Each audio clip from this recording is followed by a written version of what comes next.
Hey everybody, Rob with WePayOffDebt.ca. Hope you're doing well today. Coming at you today to talk about leasing, the question of leasing versus buying. So to do this, I want to do a little thought experiment. So imagine this. You and I, we are going to start a leasing company. And what does that mean? Well, we're gonna get some cars. We're gonna get some brand new cars, and we're gonna send them out. We're just pick a number. We'll do 3-year leases. Okay. So how does this work? Well, I bought a car from Toyota, say, or GM, or wherever my car's from. I bought it as a dealer, and I want to lease it to somebody. It's gonna be a 3-year lease, and I know that over those 3 years, a new car loses a huge chunk of its value, maybe as much as 40% of its value. So whatever value I expect the car to lose, I have to make that in, because I can't lose that, right? I can't, as a business owner, I can't afford to lose that money. So let's use some round numbers. Let's say it's a $30,000 car or $30,000 van, and in 3 years it'll be worth $20,000. So let's say it only loses 30% of its value, 33% of its value. So $10,000. Well, okay, I need to charge the person leasing it at least $10,000. Okay, over the term of the lease. Well, if I do that, $10,000 over 3 years, that's $3,300 a year, right? That doesn't sound like much, but at that point, once I've earned back that $10,000, I get back the car at the end of the lease. Wait a minute, I didn't make any money. I just broke completely even, right? Like, I started with a $30,000 car, I charged them 10 grand, and I get back a $20,000 car. I'm at 30 again. Do you want to be in business for a business that doesn't make any money? Doesn't pay its employees? So I've got a building for my lot. I got a lot to actually store the cars in. I got to pay for that. Okay, so let's add in that money. I got employees that I need to pay. The people who draw up the lease. I got the fees associated with contracts and things like this. Okay, so I got to add that into the price of the lease. And then wait a minute. I'm doing all this. I'm taking my risk. I'm putting my $30,000 risk into this car. I probably want to get paid for that. Oh, shoot, I forgot. What about the people that end up not paying on the lease? Like, just they're, evil and they're stupid, and they evil and or stupid, and they don't pay on the lease, and I have to take them to court. I got some more expenses built in with that, because there will be a certain percentage of people that will do that. So in the end, I need to take all of these costs, figure out what they approximately are, and pass them along to the consumer. And I have to pay myself. And I have to pay myself pretty good, because I'm taking some risks. So all this said, to ask the question, should you lease or buy? Now, if you ask the question, should I lease a new car or buy a new car, it becomes a closer question.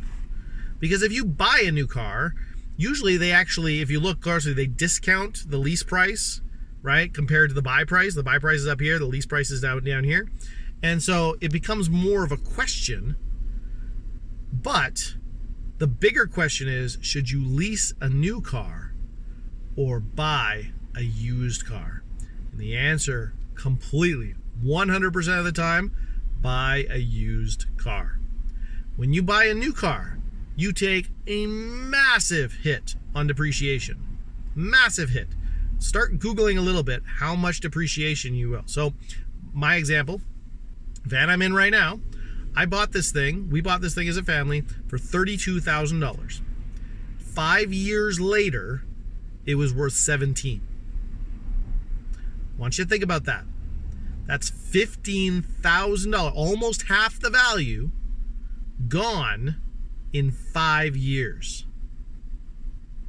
Not because of an accident, not because of weirdness, but just because cars lose value. Cars are the biggest thing that we buy that goes down in value.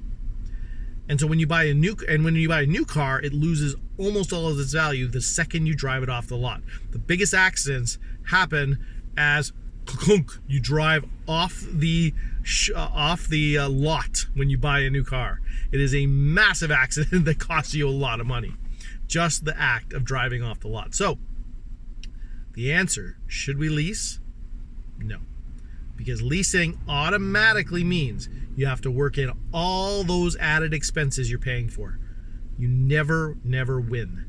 It almost always, and you can look up the details yourself if you're interested, it almost works out to be that leasing is essentially the same as financing at 14-ish%. That most leases come down to, if you actually check the numbers, come down to an actual financing of 14%. In other words, if you were to finance that car at 14% and then 3 years later sell it, you would be out the same amount of money. Okay? I know it's hard to believe. Look it up. Don't trust me. I'm just passing along the things I've learned. Okay? So the bottom line is, what's the order you should buy things? Number one, buy a used car. Failing that, if you are a millionaire, no problem. Go ahead and buy a new car. You're going to take the hit, and that's okay, because if you're a millionaire, you can afford the hit. You're going to lose a massive amount of depreciation, and that's okay, if it's okay.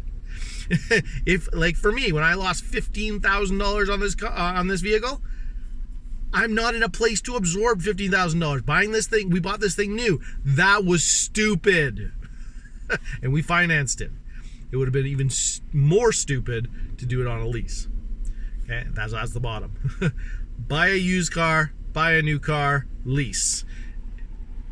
Leasing is stupid and unproductive. You are never making money in the long run. You can't, because they have to run a business. It makes sense that way. So I hope that helps you. I hope that gives you some information today that's useful to you. What I would encourage you to do, run the numbers. Don't trust me.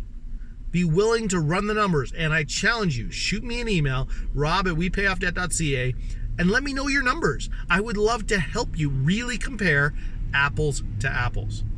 Okay? Again, email rob@WePayOffDebt.ca. Thanks so much. Have a good one. We'll talk to you again soon.